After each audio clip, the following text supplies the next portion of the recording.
whatever they want. I want you to be able to tell your mama, mama, just dream anything, I'll get it for you. I'm going to keep on rising because I believe. And I'm a hustler. You dream and you believe you can achieve. I'm trying to be the greatest of all time. I'm trying to change the world. You dream and you believe you can achieve. If you want something bad enough, you got that desire, you'll walk to another state or country if you have to. We put the time behind it, put the work behind it. And, just feel like I'm a living testament to people. If you dream and you believe, you could accomplish anything you want to accomplish. Yo, what is going on? Let me make sure that we are good with live. If you guys can hear me right now, if y'all can see me, just drop some coffee in the chat box for me. That way I know that we are good and we're clear and we're coming through good. All right, make sure we're good. Can everybody hear me? We good? Awesome. Let's get it. So welcome to the 106th episode of Coffee and Crypto. I appreciate you guys for tuning in on Zoom. We're also live on YouTube. At this point in the journey, guys, I appreciate you all for continuing to come forward. If there's anything that you need, you can always scan this QR code behind me. This will take you to everything that we have to offer with Coffee and Crypto. I'm gonna move a little bit out the way, but this QR code right here is for people who are tuning into the show.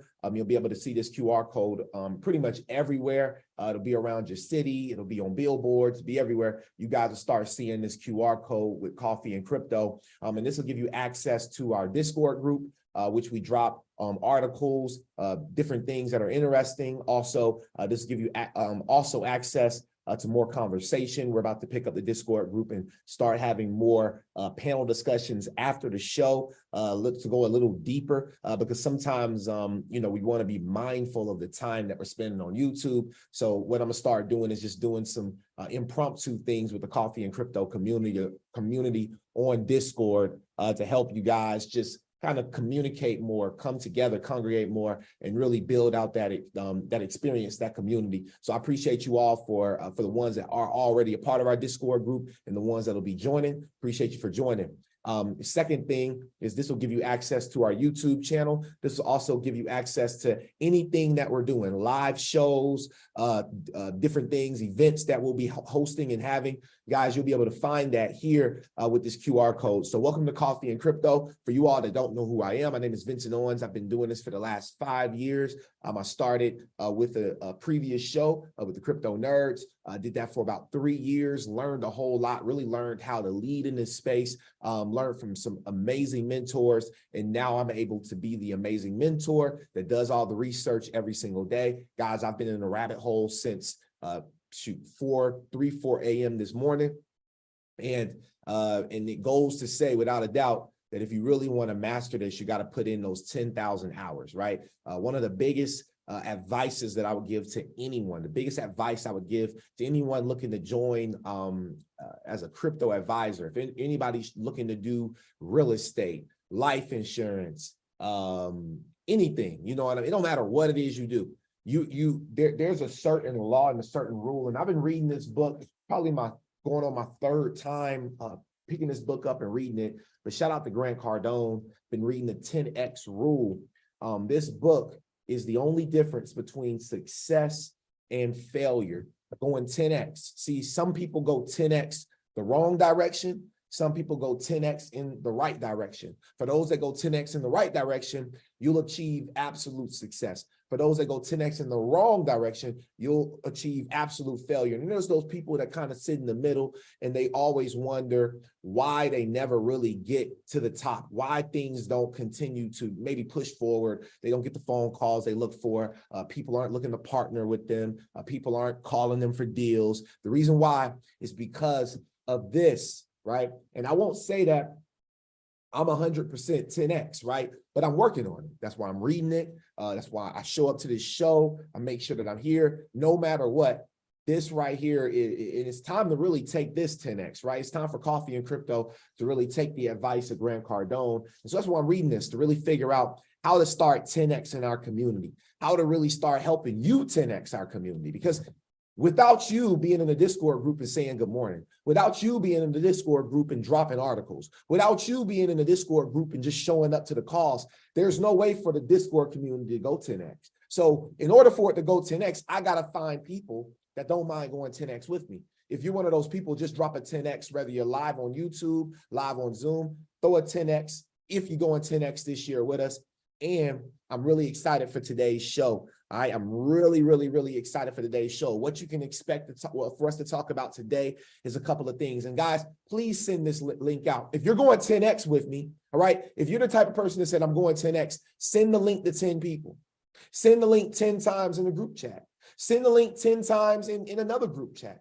I don't know, go 10X. That's the mindset. And sometimes in order for you to go 10X for your things, sometimes you got to just jump hold on something else that you believe in and go 10X on that. Maybe you don't have your own platform right now. Cool. But you love crypto. You love this space. Go 10X on that. Go 10X with Coffee and Crypto. Go 10X. Join us in the 10X club, right? Go get this book and start reading it so you can figure out the differences between success and failure. Welcome to Coffee and Crypto, the 106th episode, guys. It is time for us to dive into this journey. Today, what you can expect for us to talk about is the Ripple and SEC lawsuit. It is getting crazy. All right. We may have a summary judgment within the next couple of weeks. Stay on tune for that. The next thing that we have going on that we're going to also talk about is cybersecurity. Guys, we are under a cybersecurity attack. I appreciate you all for sending this link out. Attack it. Let's get this. Let's pick up the YouTube. Let's pick up the Zoom numbers. Let's really get this thing popping because it's that time. Cybersecurity is a threat. We may lose power soon. Are you ready to lose all of your internet capabilities for a little while? Are you guys ready for that? Are you ready to potentially lose power? Are you ready for that? If you are, then let's go. If you aren't, then this is the episode you want to make sure that you do not get off of today. We're going to also talk about some other partnerships, some other collaborations with Ripple. We have a lot of things to talk about today, guys. So sit back, relax, and let's dive into this bullish content for today, family. Now, the very first thing that we are going to talk about, very first thing that we're going to talk about is I have this video that I thought was pretty interesting. All right, pretty interesting video. So I want to share it with you all. All right, so this is from Max Kaiser. What happens to Bitcoin if a government turns off the internet? Enjoy. What happens to Bitcoin if a government turns off the internet? Well, it can run on mesh nets. So you have individual mesh nets of multiple radio nodes, and they can work. You don't need the internet. You can trade Bitcoin without the internet, first of all. And number two, you can get a feed of price. You can get a Bitcoin feed from satellites, right? But the Bitcoin is now being bounced off satellites. So there's also that going on. So the internet is not failed. It's not. You can still work your internet. I would also your Bitcoin. I would also say that if you have a catastrophic situation where the internet goes off and there's chaos, all of your property that you own in your home, your car, your gold, your guns, your butter, whatever, all of that can be either stolen or seized. But if you memorize your private keys and you have it memorized in your head, all of your wealth is still going to be sitting on the Bitcoin blockchain. So that when the power is turned on again, you can just access your Bitcoin again. That's not true of anything else. Every single other form of property can be stolen or seized. Only Bitcoin you cannot seize. And that's true whether the internet is on or off. But as I said, even if they turn the internet off, you can still run the network off a couple of laptops and a mesh net, and the network would still be going. The way it's designed, I could go into the technicalities of it, but essentially it would just keep going. We had an example of this in China. China banned Bitcoin, and they were 40% of the entire market. And within several weeks, after a bit of a rocky transition, the entire industry moved to Texas. Imagine having like a $1 trillion gold mining industry in China, and then the government banning the gold mining, and you were able to pick up all of your gold mines and ship them to Texas in 3 weeks. right? That's not a practical thing that you would ever expect would ever happen. That's impossible. But with Bitcoin, that's exactly what happened, because all the energy used that was being done in China just simply popped up in Texas, and the network never suffered any downtime, right? It's indestructible. So, you know, it's a gift from, you know, this is the only positive thing going on is Bitcoin. I mean, here in El Salvador, you should come down and visit us, Jimmy. I encourage you to visit us and do some shows down here. And I think you'll blow your mind, because the attitude is positive. People are happy. The violence is down 95%, 98%. They eradicated all homicides within a year, right? The death rate that was the highest in the world is now one of the lowest. El Salvador is now the safest country in the Americas. It's safer than Canada. Really? Wow. Yeah. Okay. So, do you ever disclose how much Bitcoin that you personally own? No, because I lost it all in a tragic boating accident. What? Yeah. Okay. Well, now that we're into Bitcoin, this is, I'll tell you another phrase that we use in Bitcoin. So, you know, technically, if I had my private keys, you know, nobody knows really anything about it. It's a private key. And if anyone comes knocking, I mean, I lost them. I don't, you know, what are you talking about? Bitcoin? I don't know. I don't know what you're talking about. I don't know. So I don't know what you're saying, buddy. I don't know. So, you know, no, I don't. I lost it all, Jimmy. It's all gone. So it's all gone, Jimmy. I don't know anything. What are you talking about? Okay. What about Julian? No, wasn't Julian Assange an early adopter of Bitcoin? Doesn't he hold a lot of it? Yeah, actually, interesting story, because I was the one. I'm pretty sure I was the one that got through the EFF, Electronic Freedom Foundation, I believe it's called. They were trying to get him, the Visa, MasterCard, PayPal, to establish a legal defense fund. And so I encouraged him to open, you know, a Bitcoin wallet. And he got a lot of Bitcoin donations. So Julian does have some Bitcoin. The US government actually, Jimmy, has a lot of Bitcoin because they seized it from Silk Road. The US government has Bitcoin, and they've been selling it. So in my view, it's like selling strategic assets. Like the US has been selling the only valuable thing left in this global economy. They've been dumping it. It's similar to when the Bank of England under Gordon Brown in the UK sold half of their gold reserves in 2008 during that period at the behest of Goldman Sachs to bail out a customer. All right. So real quick. All right. So the thing about it, I know this is a long, drawn out video. I hope you all are enjoying this video, because I am learning a lot from watching it, like my third time watching this video. But something he keeps doing that we do on this show a lot, and I'm happy that we do it, right, is go back to the past to predict the future. As investors, that's probably my biggest advice to people, is to always look at the past. What happened before, right? That's a roadmap. That's your roadmap to what potentially could happen in the future. Maybe there's some alternatives. Maybe there's some things that's different. But for the most part, you look at the past to predict the future. That's what all great investors do. Guys, we're going to continue to finish off this video, and I have a couple of other things to show you as well. And so they took the sovereign wealth of the country and they flushed it down the toilet. So here, America is doing something similar. They had a big position of Bitcoin. They've been selling it in the open market, and as I understand it, they will continue to sell it. Which would be an unbelievable tragedy, because the U.S., instead of being a powerhouse in Bitcoin, they've chosen the route to defend the oligarchs on Wall Street, which is not surprising, right? I mean, that's who funds them. That's right. Right. So that's who they work for. Right. And but the American people should be outraged, because it's like they're selling Yosemite National Park, or they're selling, you know, a huge strategic asset on the cheap, because the price is going to be heading up to, like I said back in 2011, if Bitcoin captures 1% of the global foreign exchange market, that's $100,000 per coin. But since then, that number has been revised, because now the total global amount of financial instruments on planet Earth is roughly 400 trillion. If you take into account all of the investment vehicles and all the derivatives. So if Bitcoin obviously would capture a percentage of that, you're talking 1 million, $2 million of Bitcoin, you know? Okay. Max Kaiser, he's the host of the Orange Pill Podcast. All right.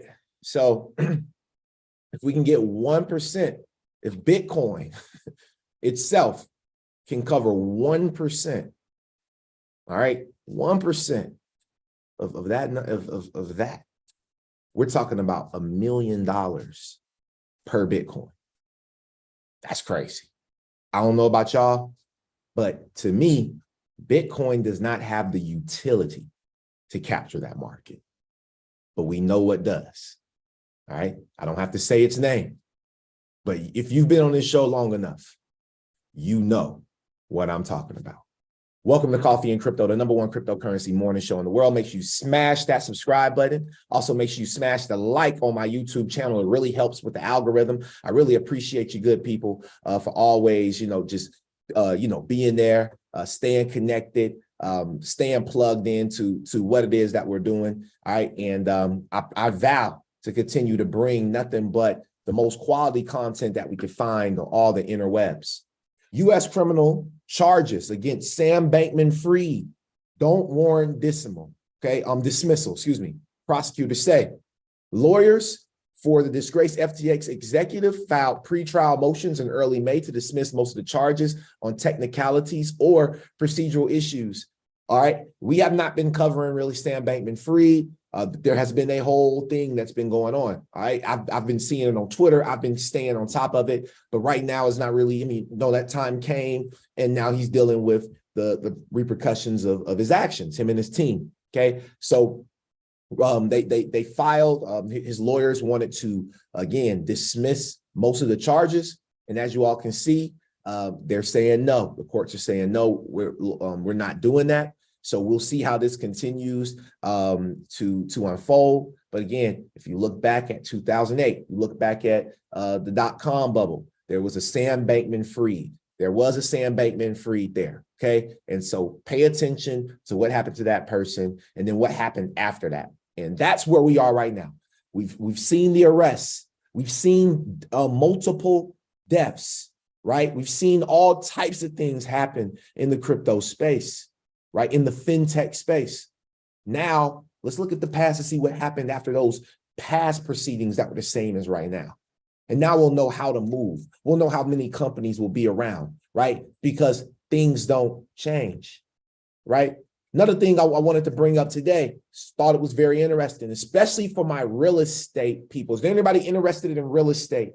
Well, if you didn't know, all right, there's a crypto mortgage. There's a company right now that lets you leverage your Bitcoin, Ethereum, and USDC to invest in real estate. Instead of selling your crypto, you can use it as collateral to qualify and secure a 30-year mortgage.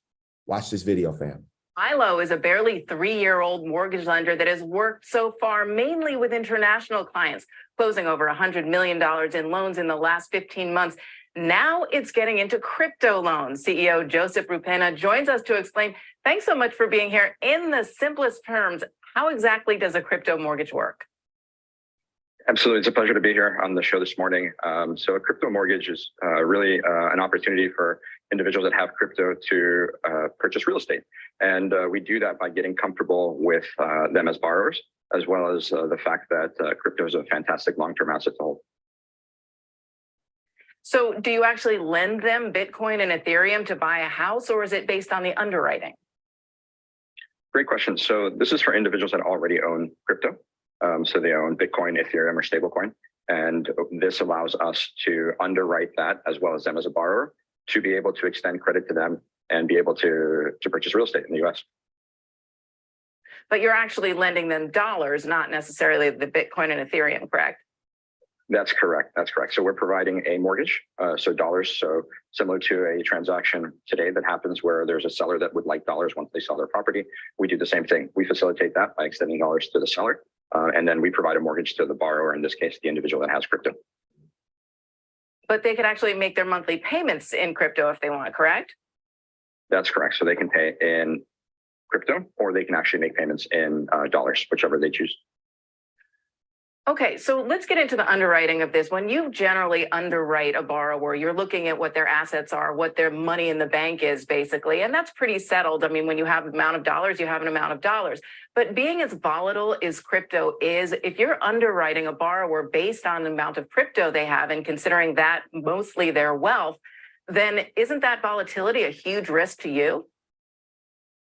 I think that's one of the magics of what we're doing by combining a very stable asset like real estate along with crypto that allows us to get comfortable with the overall transaction of giving them a mortgage with the consideration that they have crypto as well, that is a liquid asset, as well as having real estate all tied up into one transaction.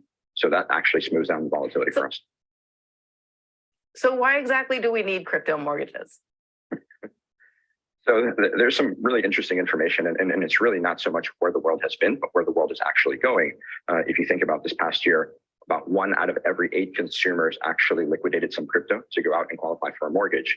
And we fundamentally believe that this asset class that right now is roughly about $2 trillion will continue to grow over time. And those individuals that want to transact and purchase real estate are going to need solutions like ours, and really for us to be able to pioneer and really be the first company to go out and launch this product and have it live is a very, very big deal for lots and lots of consumers that have transaction. So that actually smooths down. So why exactly do we need crypto mortgages? So there's some really interesting information, and it's really not so much where the world has been, but where the world is actually going. If you think about this past year, about 1 out of every 8 consumers. All right. I wanted to get that. So 1 out of every 8 consumers liquidated some crypto. Okay. So typically when I go out, okay, I want y'all to, and be honest here. All right. Be honest. Drop a 2 in the chat box if, or on YouTube in the comments. All right. And I'm going to make sure I respond back to these comments. I'm going to ask you why. I want to know why. Okay. If you liquidated, meaning if you sold any crypto since you've bought it, drop a 2 in the chat box, drop a 2 in the comments. Let me know. If you had to sell, doesn't matter if you had to pay a bill, you just was uneducated, you made a mistake, you FOMO'd out because you got to the top and the thing crashed, you whatever. Be honest, drop a 2. This is your honest moment. And if you did, and you don't drop a 2, and you know, I know some of y'all did because y'all are my students. And I know you did. All right, there we go. There we go. Let's be real. Let's be real. Because remember, I'm the coach. All right. A lot of y'all that come here, a lot of my fam, we've had some intimate conversations. You know, I know. All right. So it's cool. When I go into these rooms, okay, and for the ones that dropped a 2, I know y'all are rebuilding, and now you look at it differently. Now, doesn't matter what's going on. You're going to find a way, because y'all are hustlers. You're going to find a way to go out and get some cash. You're going to find a way to go out and get some money. Okay. You're going to find a way to go out and get paid so you can get you some more. Right. I understand now that we have that mindset. But when I go into rooms, like for instance, I was at the park randomly this weekend at Piedmont Park in Atlanta. They had a jazz festival. I was out there. It was a 3-day festival. And when I went out there, I did a social experiment. I didn't record it. I probably should have, you know what I mean? Now that I think about it, but I was just in the moment. I was talking to some of my friends from college, and they were talking about how they've sold their crypto, even though I told them not to. They still sold it. And I get it. We all got to sell things for certain reasons. So I'm not here to bash people that liquidate their crypto. But understand something.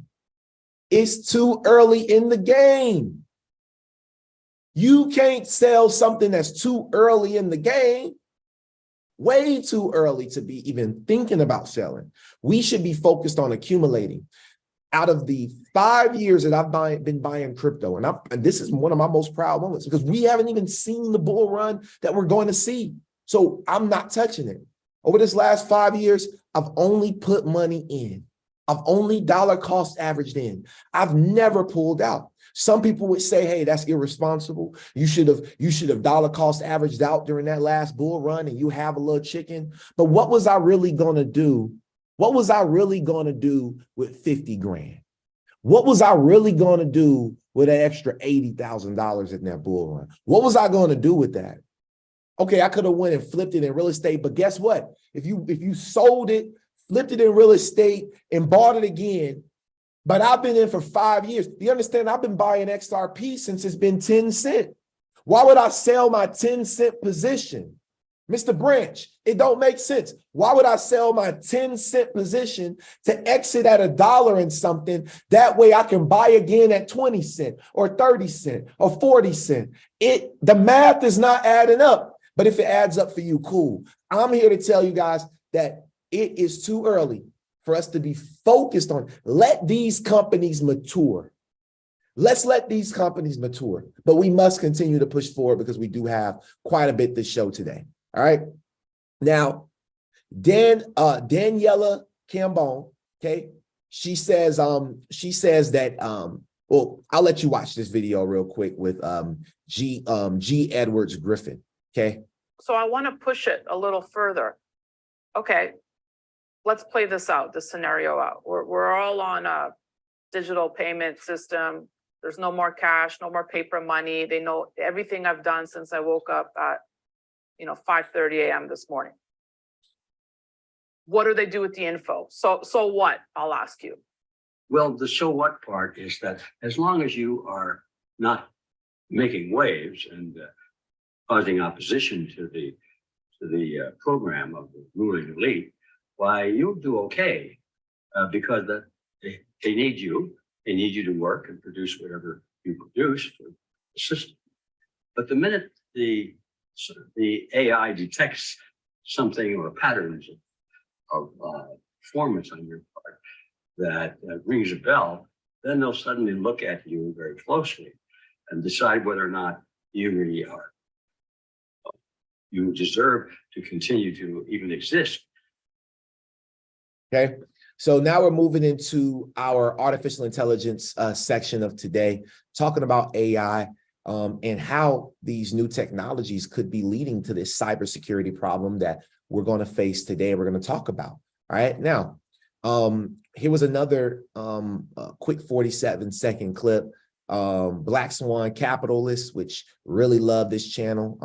Not even sure. I'll make sure I follow. I don't know why I'm not following it. Thought I was, but anyway, Black Swan Capitalist. As financial resources are tightened because of printing more money, this will drive businesses to cut expenses, leading to the accelerated adoption of AI, resulting in massive layoffs. Okay, this is what they're talking about. This is the OpenAI CEO, Samuel Altman. He's testifying before Senate Judiciary Committee.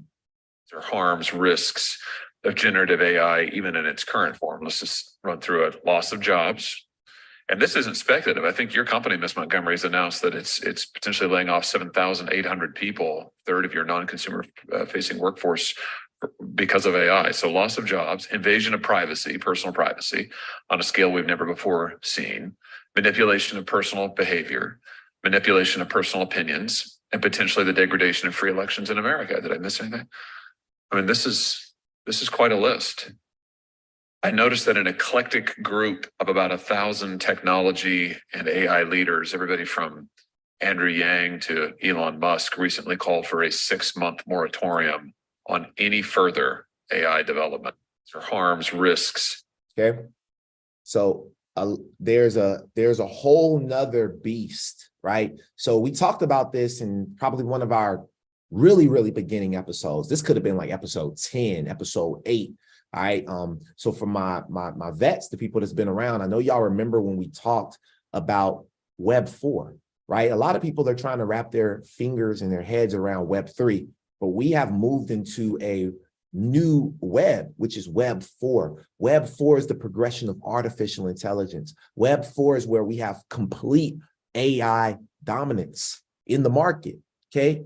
This is what is happening, guys, right? Now, Candace Owens, okay, at Real Candace O, okay, she's a New York Times bestselling author. I'm telling you, this girl, I went and I found her, started watching all her stuff. I'm like, yo, she's really killing it as well, giving out amazing information.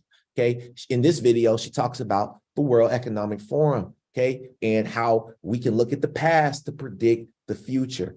Pay attention. Is what would you do if they brought the power grid down.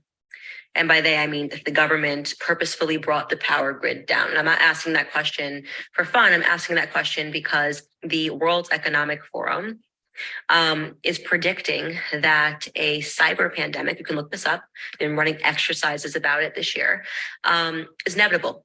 You're probably saying, what is a cyber pandemic? Doesn't make any sense. Like, what are we even talking about? Well, first and foremost, the reason I'm even paying attention to the World Economic Forum and their exercises is because they notoriously in 2019 ran an exercise for a coronavirus pandemic that oddly all became true. I mean, without one slight difference, they said that the coronavirus was going to escape from a wet market in South America. Of course, when the coronavirus swept the world in 2020, they said that it escaped from a wet market in China.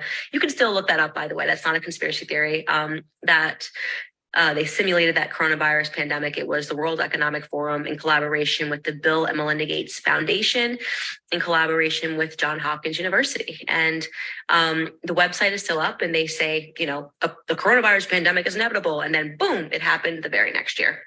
So people say it's a conspiracy theory to believe that they knew that the coronavirus pandemic was going to happen. You don't have to believe it was a conspiracy theory, or you can believe it wasn't a conspiracy theory. It's up to you. I don't really care. The point is that they made the prediction, they called it inevitable, and then it happened immediately. So for me personally, that signals to me that I should probably pay attention the next time the World Economic Forum makes a prediction and calls it inevitable. And lo and behold, they are predicting that a coronavirus pandemic, a cyber pandemic, is going to happen, and that it is once again inevitable. So if you look into the exercise that they have run this year, I believe they ran it in July. They've been meeting and talking about the cyber pandemic, what it will look like. Essentially, their idea is that they're going to have to sanitize the internet because a bug, think of this as like a coronavirus for your computer, is going to sweep globally. And the only way they're going to be able to stop this bug from infecting everything is to effectively shut down the internet, right? And they were talking about bringing down the power grid in an effort to do this. So imagine the government bringing down the power grid, and you would not have access to anything that required an electrical charge. All right. So remember, guys, we talked about last couple episodes, I brought it up, central bank digital currencies working offline. Offline CBDCs. You won't need the internet to be able to process central bank digital currencies. Now, we watched the first video with Max Kaiser talking about what? Bitcoin still being able to operate offline, off the internet, not needing that particular connection. See what I'm saying? So remember, pay attention. Let's dive in. Davos 2023. This is from January 18th, 2023. Experts at Davos 2023 call for a global response to the gathering cyber storm. I'm just going to read these three main topics. Cybersecurity was a major topic of discussion at the 2023 Davos meetup with the most powerful people in the world. Wonder why? Experts warned that cyber attacks are increasing in sophistication and frequency. They're increasing in sophistication and frequency. Number three, this is a global threat, and it calls for a global response, said Jürgen Stock, Interpol's Secretary General. This is a huge problem right now that we're dealing with. We're talking about TikTok. We're talking about just everything it's so much going on. Y'all ever just get the side eye at everything? I just be looking. Y'all ever just be looking at things? Like sometimes I have to sit and just give it the side eye because you just don't know what is real and what is fake, and what is fake real and what is real fake. Just some perspective, right? Then published on January 18th as well, geopolitical instability raises threats of catastrophic cyber attack in the next 2 years. So by 2025, when ISO 20022 goes on completely, right, there's some level of cyber attack that they are threatening. They said 2 years. I believe it's coming sooner than later, okay? A lack of skilled cyber experts is a threat to business and societies, with key sectors such as energy utilities reporting a 25% gap in critical skills.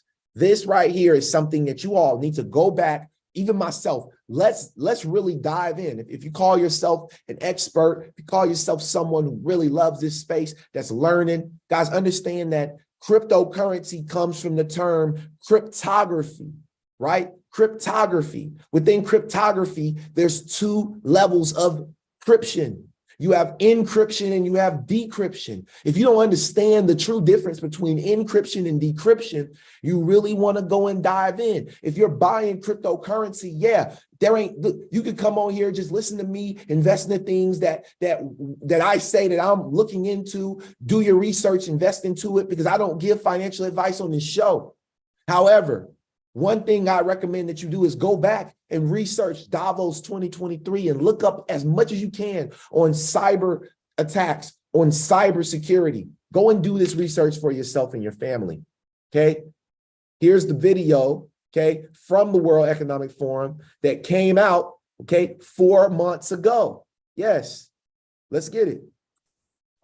Cybersecurity is almost like cat and mouse between the criminals and the defenders. But the risk is asymmetric. Attackers need to find one vulnerability, one time, to achieve their goals. Cyber defenders need to defend everything all the time.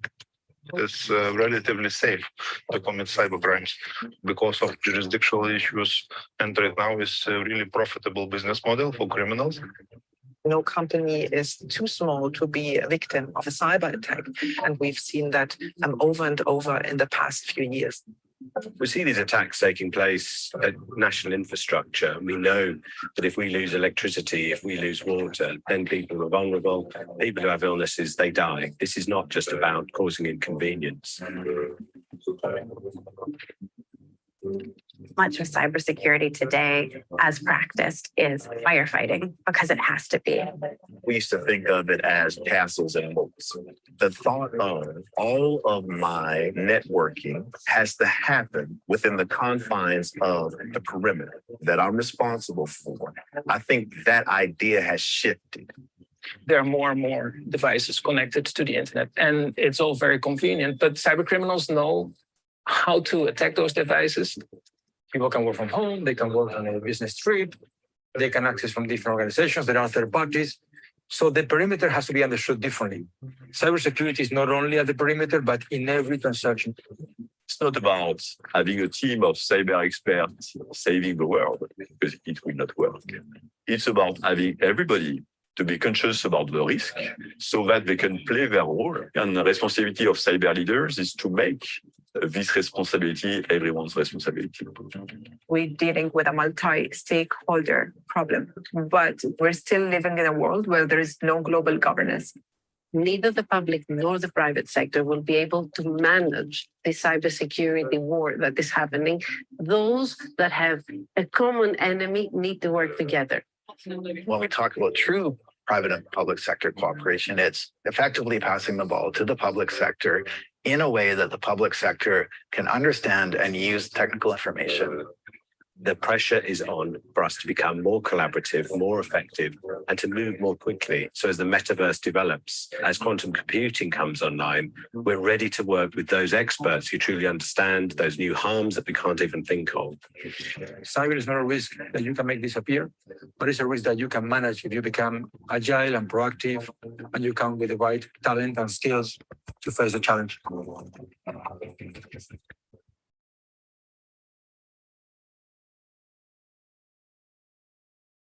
All right. So, okay.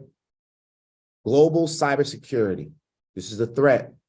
And so now, how does this correlate, right? For a newcomer, how does this correlate into the world of blockchain? How does this correlate into the world of crypto?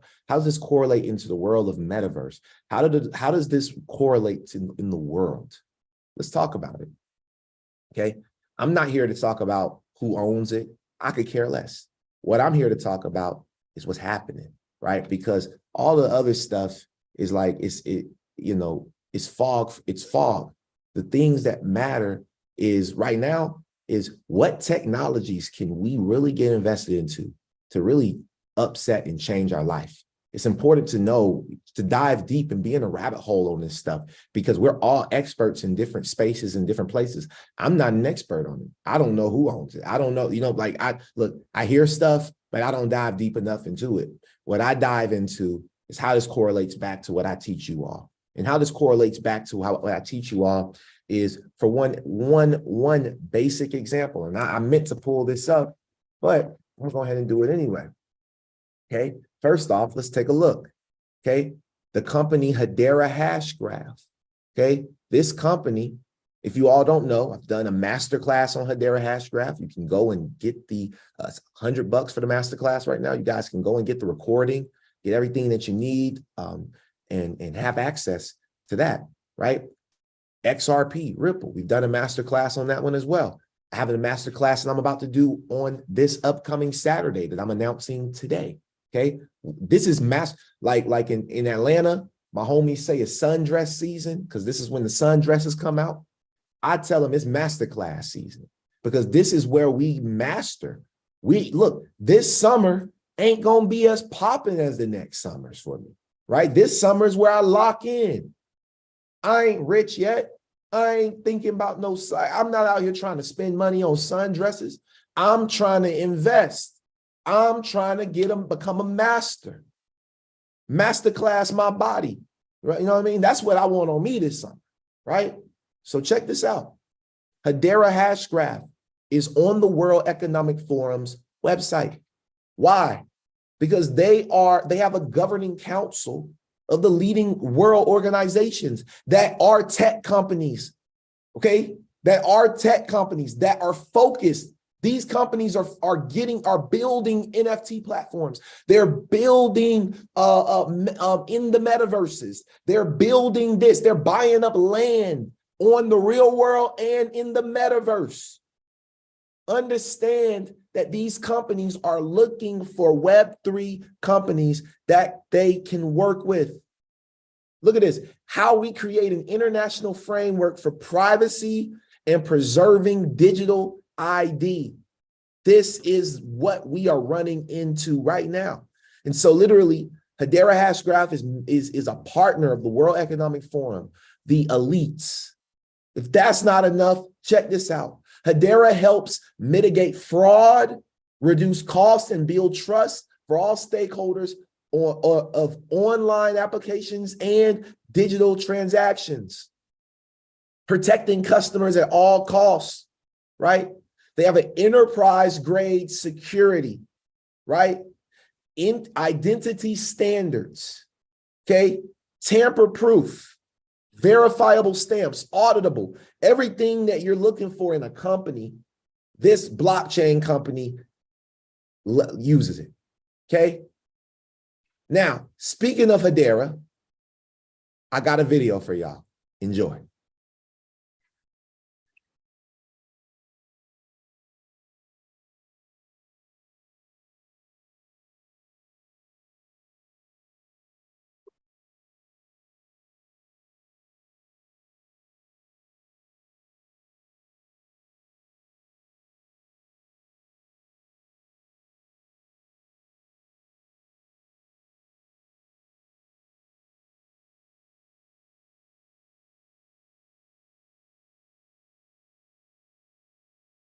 I'm gonna just leave that right there.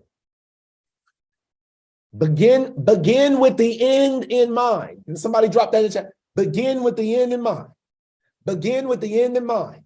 I like Lehman Barrett because he begins with the end in mind. My man started with 1 billion transactions, then 2 billion transactions. And guess what? Now we just crossed. If you are invested into HBAR, congratulate. Somebody drop the handshake emoji. I want to shake your hand. Congratulations. Because we did it. We just crossed 10 billion transactions and we're on our way to 20. And I'm telling you right now, you might as well say hello to the future, because we are going to hit 1 trillion transactions. And when that happens, oh yeah, understand.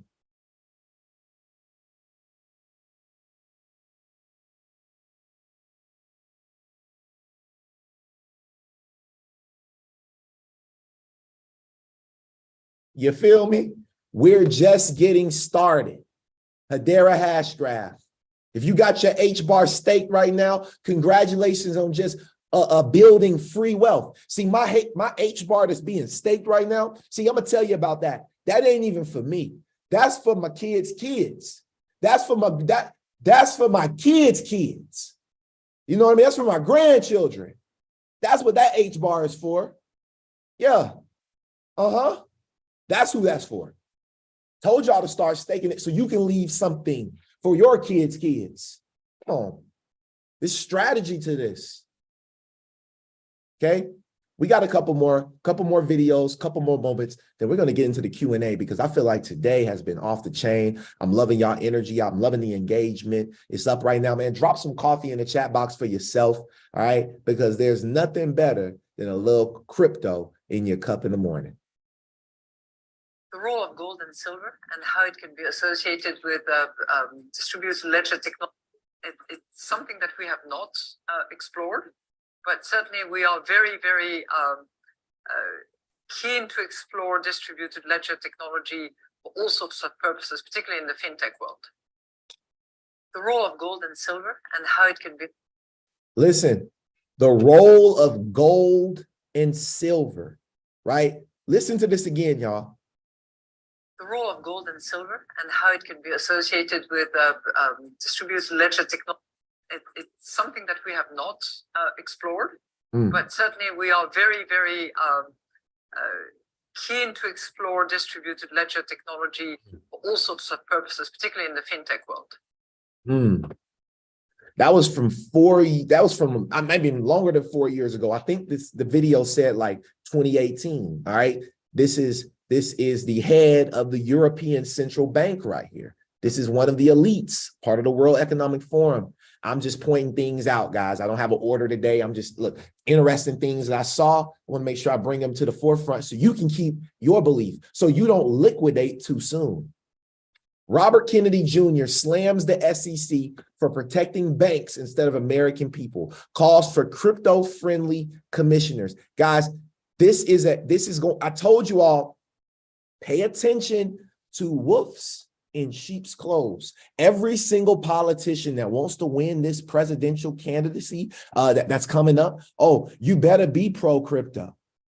You better have that a part of your resume. So pay attention. Do they really understand the technology, or are they just leveraging this as they leverage anything else that's important in order to win the election? Pay attention to these people. I don't even want to go through this. Just want y'all to pay attention. Okay. Now, this came out on May 20th. Ripple versus SEC. Could newly released documents tip the balance? Understand that the SEC has been trying to cover up these Hinman emails. They've been trying to cover up these Bill Hinman emails or William Hinman emails for quite some time. They keep trying to prolong it, not have to show it. Well, the judge has ordered that they're going to have to turn these documents in, and the documents will be public. And this is why Brad Garlinghouse, this is why what's her name? Caitlin Long, I believe, or not even Caitlin Long, but whoever it is, the president, I can't think of her name right now, but the president of Ripple, is it Monica Long? I believe it's Monica Long. Okay, the president of Ripple. This is why both of them have come out and said that we're looking for this thing to be over in the next couple of weeks. We're looking for XRP to gain regulatory clarity. Okay, now this was an interview, perfect, Monica Long, right? So this was an interview that was done. So you said in your speech that neither. This was the interview that was done a couple years ago, about 4 years ago, with Bill Hinman live on CNBC. I want y'all to hear what the gentleman had to say. You said in your speech that neither Bitcoin nor Ether would be considered securities and thus not under the purview of the SEC. Can you very briefly explain what your reasoning is? Sure, Bob.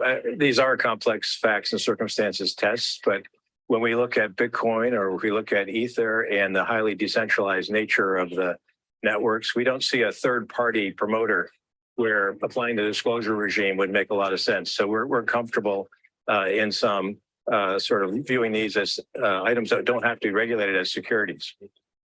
Now, you also talked about initial coin offerings or ICOs, which are ways of raising money using cryptocurrencies. Did you use a similar reasoning? You implied that most seem to be securities, ICOs, but some of them are not. Can you just show us what the difference is simply? I wish we had a simple way to say this is in and this is out. As I mentioned, there are usually facts and circumstances tests, but a key factor is there a third party promoter here who knows much more about the instrument than investors might? If that's the case, that's sort of a initial indicator that we might have a securities transaction. If people are buying it for investment and for a return and looking to that party for a return, then again, that's an indicia of a security. If you have, on the other hand, a token that's just used in the network for a good or service, and that's why people are buying it, and that service is available and up and running, not under development, then you may not have a security. Mr. Hinman, Kelly here, just to be clear, does that mean if stocks didn't have a third-party promoter, they wouldn't be securities? Well, as you know, Kelly, stocks represent an interest in an enterprise where there's a management team, and it's really, whenever you're buying a stock or a bond, you're relying on that management team. Those are the third-party efforts we're talking about, where someone is creating value for you, you're passive, and you're expecting their efforts to generate a return. So just to be clear, for example, a book of the month club that we're joining on an ICO or a golf club membership, we're not expecting any financial gain there. That would not be considered a security. Am I right? Fair enough. If you have that system up and running, if you have someone promoting the next golf course and is selling interests, and the architect and the land and all the key items aren't there yet, and you buy 25 memberships, that may be an investment. You're looking for a return on that. On the other hand, if you go down the road and you buy an investment or you buy a membership in a club that's up and running and you just use it to play a round of golf, that's probably just a good old golf membership. You and Jay Clayton, the head of the SEC, have been very adamant that you are not going to change the definition of securities laws to fit this new technology. One of the points you made in your speech was the concern about the fraud that was out there in this space. Are you seeing significant fraud?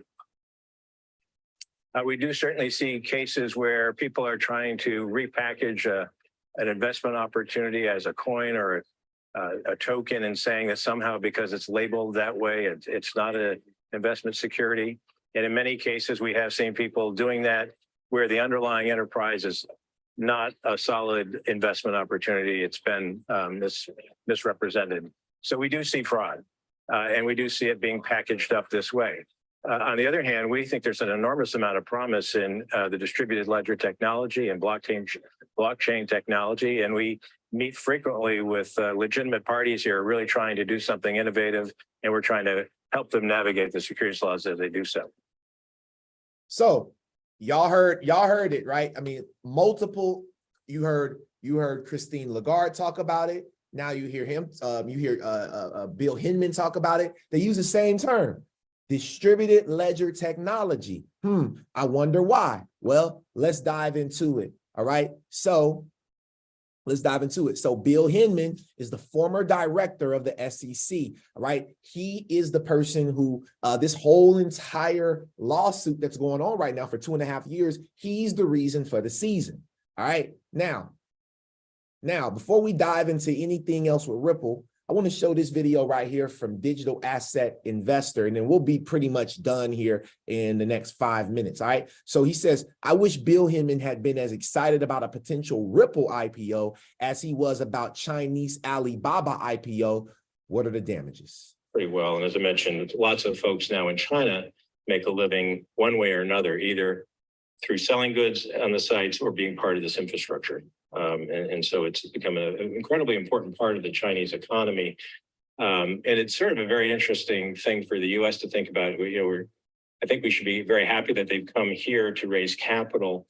And I'm happy to see that they've succeeded so far in that. And that they are just creating a lot of capitalists and, sort of making the world a little tighter place by what they're doing in China.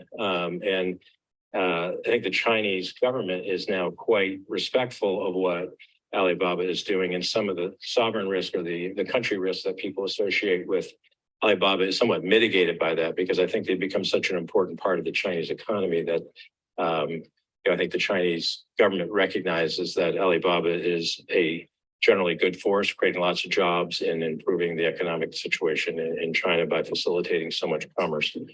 I thought I'd talk very briefly about the U.S. IPO process, what it meant for them to come public here. I know a lot of you are in securities regulations. Some of this may be a little obvious and others maybe not. But basically, a company like Alibaba, when it wants to raise capital and sell shares and give people who've invested in it in the past some liquidity for those investments and realize the gains on those investments, they decide to go public somewhere. An offering of their size, there are not that many places you can choose to raise that much capital. They did expect to actually raise money in Hong Kong and to do a listing in Hong Kong. And then we were going to be involved by helping them with a sort of side piece that would be sold in the United States under what's called Rule 144A. All right, let's break it down. All right, so Hong Kong, we know that Ripple has just become one of, I believe, nine companies that will be looking to build Hong Kong's central bank digital currency. And they're doing this through their new tokenized real estate. Because remember, real estate in the next 10 years will not be the real estate we remember today. The same way that the way we stream movies is not the same as what we remember when we went to Redbox. Drop a 7 if you've been to Redbox in the last 6 months. Come on, where my 7s at? Drop a 7 if you've been to Redbox in the last 6 months. And if you have, you country, because you are overworking, all right? You ain't got to go to Redbox no more, all right? All you got to do is turn on Netflix, turn on Disney, Hulu, whatever you need. You got it, okay? They don't even have that many of them no more. I don't really see red boxes a whole lot. They're still, some of them still sitting outside of CVS, you know what I mean, in Walgreens, but I don't know nobody. So these things are inferior. Understand that the same thing is happening right now in our world, okay? And so Ripple, I want to break something down for y'all. Let's talk about it. Right now, Ripple has spent over $100 million in lawsuit fees. Let's start there. Over $100 million in lawsuit fees in the last 2.5 years, okay? And they're still hiring like crazy. They're still hiring everybody that they can. Boom. Okay, now between $100 million worth of fees, still hiring, right? My bad, I almost cursed. Still hiring folks, all right?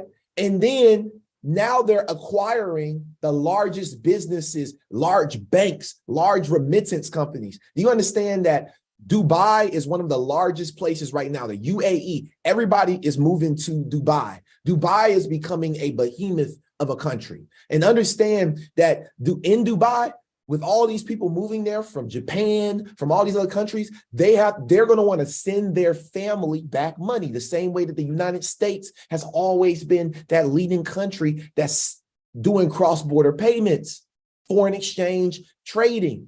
So understand that once Ripple takes over this entire behemoth, this entire landscape, this infrastructure, right?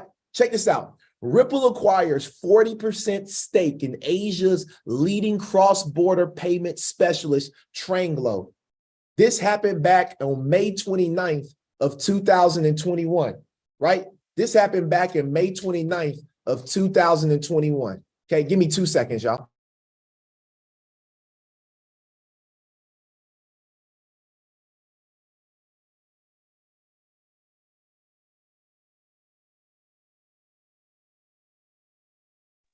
My bad, y'all. Had some people pull up to the studio. All right, got to make sure my people get in. All right, now, Ripple acquires 40% stake in Asia's leading cross-border payment specialist, Tranglo. What do we know about Tranglo, right? What do we know about them? Tranglo is the largest, Tranglo will play a critical role in supporting existing corridors such as the Philippines and introducing new ODL corridors or on-demand liquidity corridors within its current network. Tranglo will continue to provide and expand its current payment services to make cross-border transactions faster, cheaper, and more secure for its customers. Tranglo has a direct partnership. It's all over their website with Ripple.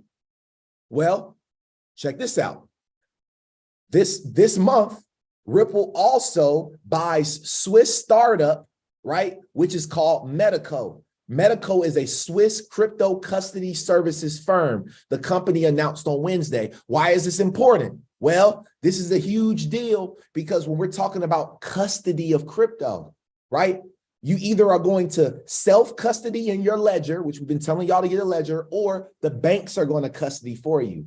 This is important because majority of people are lazy and they don't want responsibility like that. Most people want it to be easy, right? So the easy way is to let the banks self-custody for you. The banks hold your money. And now guess what they're going to do? They're going to give you 0.0002%, just like they've been doing. And they're going to leverage all your crypto and they're going to lend it out to these other banks and these real estate investors that know how to flip your money. And they're going to flip it faster and faster and faster. You better pick up some skill sets.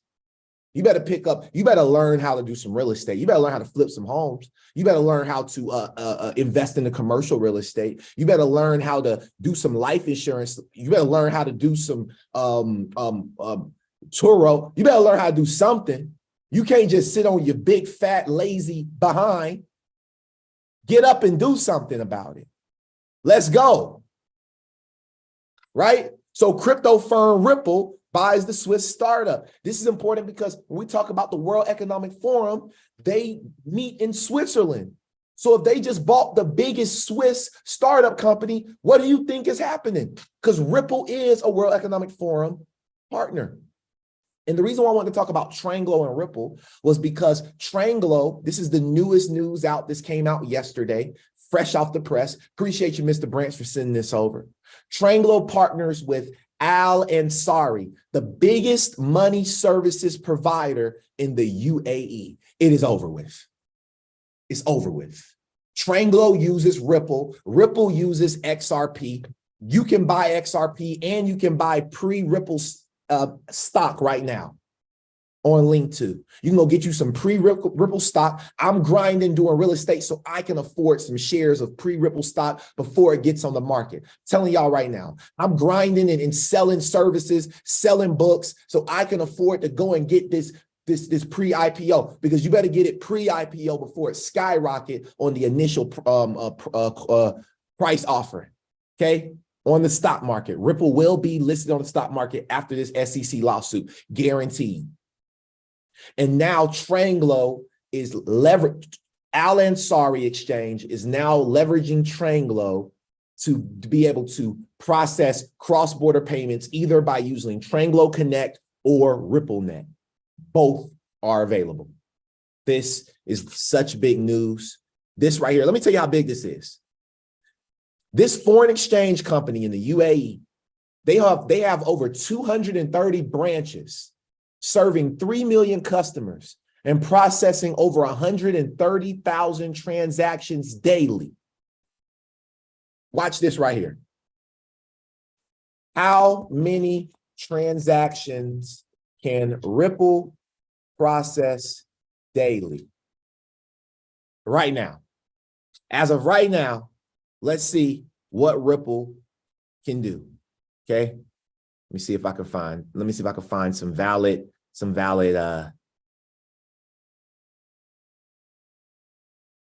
oh, sorry. Here we go. Oh, okay. Here we go. Let's do some fun math. Y'all ready? Y'all ready for some fun math? Let me know something, y'all. How many seconds is in a day? Hey, how many? Look, I don't know. How many seconds? This is my riddle for y'all. This is our game. You know what I mean? Then we're going to be done. How many seconds are in a day? Somebody let me know. I know we got some brilliant people that's looked this up before. I ain't never looked. But I'm going to know after this show. How many seconds are in a day? 86,400. Somebody used ChatGPT. I know y'all did. 86,400. Perfect. Now do this math. Ripple's able to process 1,500 transactions per day. Take 1,500 and times it by that and give me the number. This is how many transactions per day Ripple can do for the world. If you're not invested into XRP and Ripple, you're damn crazy. At this point, you're a lunatic. Vincent Owens told you. That is 1.2 million transactions every single 24 hours. Now let's go back. Oh, excuse me. Is it 129 million? Somebody give me the real. Somebody, come on, y'all. People dropping different. What's the math? Somebody give me the math. What's the math? Is it 129 million or 1.2 million? Either way, check this out. Right now, they process 130,000 transactions daily. I mean, that right there, see, okay, so my mom says 129 million. I knew that number, I knew it was way bigger than 1.2. I don't know. Hey, you might want to redo your math. I knew that number was big, okay? Regardless, whether it's a million or 129 million transactions, whatever it is, I don't got the time to do the math, but whatever it is, y'all, okay, whatever it is, 129 million, thank you. So since that's the number, imagine how many remittance companies they can help. If every remittance company does 100,000 remittances, do you know how many remittance companies Ripple could cover to help transactions per day through XRP? Guys, if you're not invested into this, I'm not telling you to do it. This is not financial advice, okay? But what I will tell you is this, okay? Over the last couple of months, last couple of years, Ripple has been going crazy. I want to show y'all what's going on. Okay, Ripple has been buying up all of these. May 2023, this month, we just took over Bitstamp. We just became a large investor in Bitstamp. You got KeyRock, you got Phalo, you got Carbon Title, you got all these companies, right? Look at this, Hex Trust. I don't know what all these are, right? But Ripple has been investing into it. 2021, Tranglo for cross-border payments. Right? Securitized for digital securities, SEC registered. Guys, they are playing us. They are playing us like fools.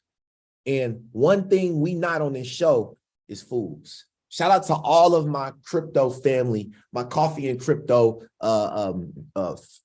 family. Appreciate you all for taking the time to be on this show today. All right. This was our 106th episode. What we will start up right now is our Q&A session. And then I have to get going because got a couple other things I got to get done today. But if you have anything that you like, learned, or loved today, if you got a question, I got an answer for you. Also, make sure that you guys text me. All right, does anybody need my cell phone number? Drop a 1 in the chat box. I know everybody ain't text me yet.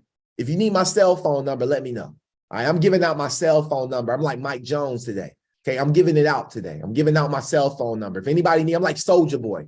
You know what I mean? If you need my cell phone number, it's 678-688-3251. 678-688-3251. You can text me right now. And you know, text me this. Even if you got the number, I want you to send me a text. All right, 678-688-3251. Text me. I don't even know I want you to text. Just text me. Just send me something, man. Just text me something. All right. Text me right now. Just tell me you love me. Tell me how great I am. All right. Don't get disrespectful because we got the blocking feature. I will tell my bot to block you. Someone said, hiya. Someone said, hiya. Hey, Miss Janet, how you doing? I got some people, I got everybody's number. And also text me your first and last name. That way I can save you. My bot can save you. It'll save you. You know what I mean? If you allow my bot to save you, then I can save you. You know what I mean? And the reason why I can save you is because I'm saving me. I put the mask on me first before I reached over and put it on you. Boom. 678-688-3251. Text me. And guys, listen, we got a couple of announcements. Then we'll get everything and we'll be done. All right. Announcements. The Discord group, we are picking up right now. We are picking up steam. If you guys are part of our Discord group, I'm telling you, you want to get back plugged in. Start showing up to these trading calls. We're about to get back and say, I'm sorry, guys, I went through my season. I'm a human. I'm a man. I got a lot going on. And I'll be real with y'all. I was going through my season, but now I got more help. I got more commitment. My brother Jamel stepped up and said, it's time. He came to me and said it was time. Okay. If it's time, if you guys think it's time, if you're ready to get back in your trading bag, if you're ready to, maybe you never left. I took a little time away. Okay. It's time. If you want to be a part of our private community, it's time. If you need one-on-one sessions and you need to meet with me and talk about your portfolio, it's time. Don't let $250 for an hour keep you away from sitting down with me, because I promise you the price will be higher once this next bull run happens. You might as well catch me right now while you can, because at some point it's going to get crazy. I'm telling y'all, I'm going to be unaffordable. People are going to be like, man, this man is crazy. No, I'm not. I know my worth. I know my value. I know what I can do. 1 hour of my time sitting down with you is going to make you millions of dollars in the future if you listen to me and do everything I tell you. That's how confident I am. All right. So with that being said, I'm going to call on Billy, and then and it seems like that might be our only Q&A for today. And then we up out of here. Episode 106. It don't get no bigger. It don't get no better than this. Y'all already know what time it is. What about it? I like that QR code, dude. Thank you. So here's my rant. Here's my rant for the day. I'm going to Target and I own everything in it. I own the dress section. I own the electronics section. I got the candy rack. I might even own part of Starbucks. And I put all I can in my hand and I drive through those slide doors and I get in my auto. It's a bicycle with a basket. Now, how the hell am I going to get all that? How the heck am I going to get all that stuff in my little basket? It's kind of like that money thing where the money's blowing up into the box and you got your hand in there and you're trying to grab it. I mean, you got it, but how do you keep it? I mean, how do you store it?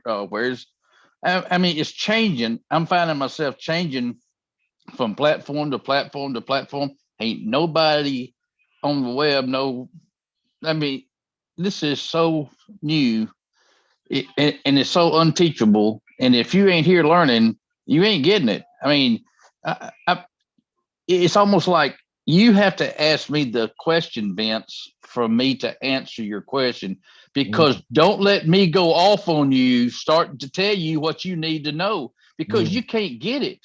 You can't learn it that fast. It just don't come that way. Right now, we got a bag, but we don't know where to keep it. I saw you update your Zone wallet last week on the H-bar class, right after they said don't update your anything in X. I mean, it's just crazy madness. Now I know I'm talking kind of nonsense, but at the same time, there's so much going on, and you add a cyber attack and you're gonna lose your internet in that mix. I mean, oh my God. You know, I went to Twitter the other day and went to Mr. Branch, boy, and he had like one thing after another thing after another thing after another thing. I mean, you better be watching. Whoever owned this thing, you better be watching. You better be getting a coach or spending out your 24 hours on YouTube. I mean, I don't know. But that's kind of me today. I picked up some stuff today. I wrote all over my hand. I did about 35 screenshots, and I'm the only guy talking about this on your podcast. I mean, I don't know. Maybe I'm just a weirdo. But hey, I'm a weirdo to go, boo. We all are. Let's get it. Let's get it. Hey, and the one thing I want to tell you all is this. Thank you, Billy. I appreciate you for coming up and sharing that energy. Love to hear your voice, man. I mean, at the end of the day, you know, whoever wants to talk, this is an open platform. You can raise your hand, say something. You know, it's all love. But one thing I want to tell you all is brick by brick. Build this brick by brick. Every day, go pick up a brick, put it in. That's all I do. Every day I go find a brick and I put the brick in. I don't know if I learned it from Gucci Mane with bricks. I don't know if I'm good at bricks because I've been in the 6 here in East Atlanta Zone 6. I don't know what it is about the bricks, but we've been taking bricks daily, placing them, going back, getting another brick. Maybe one day I can take 2 bricks and put it in. You know what I mean? Some days I get 2 bricks in. Some days I get 1 brick in. But every day, make sure that you're doing something. You're carving away. You're putting it, laying the foundation, brick by brick. And this is how, in the future, we'll have enough bricks. There'll be people that just will start building their crypto portfolio. Like, listen, 6 months from today, there will be people that's just now starting to build a crypto portfolio. Then they'll meet you. They'll say, man, how many XRPs you got? You'll be like, man, I'm at 3,500. They'll be like, oh my God, I only got 100 of them. Oh my God, I only have 100 of them. Like, you know, like people ask me like, how did you get tens of thousands of H bars? Because I've been investing since 2018. I didn't have to put all that money in up front. I just brick by brick. Shout out to everybody. I appreciate each and every single one of y'all for tuning in. Episode 106. Listen, if you're on YouTube, make sure that you follow me on all platforms at The Vincent Owens. It's like the only one, right? The Vincent Owens. You won't find another one on the internet. Make sure you guys also pay attention to the scam accounts. I got a lot of fake pages, people who are portraying to be me. I will never ask you for Bitcoin. I'll never ask you to send me any money. I'll never do that. If I want you to send some money, I got an official website. I got an official link. You ain't got to cash app me unless we had that type of conversation. But I don't even take cash apps no more, right? That's how bougie I am. Scan the QR code if you want to work with us. Come on in here and get some of this good energy before this next bull run, because I promise you, y'all think some people say, Vincent, your products and services are too expensive for me. I said, man, listen, if it's too expensive today, tomorrow, I don't know what to tell you. Guys, I'll see y'all at the top, not from the top. Thank you guys so much for being the greatest part of Coffee and Crypto, and we will see you on Thursday on episode 107. Have an amazing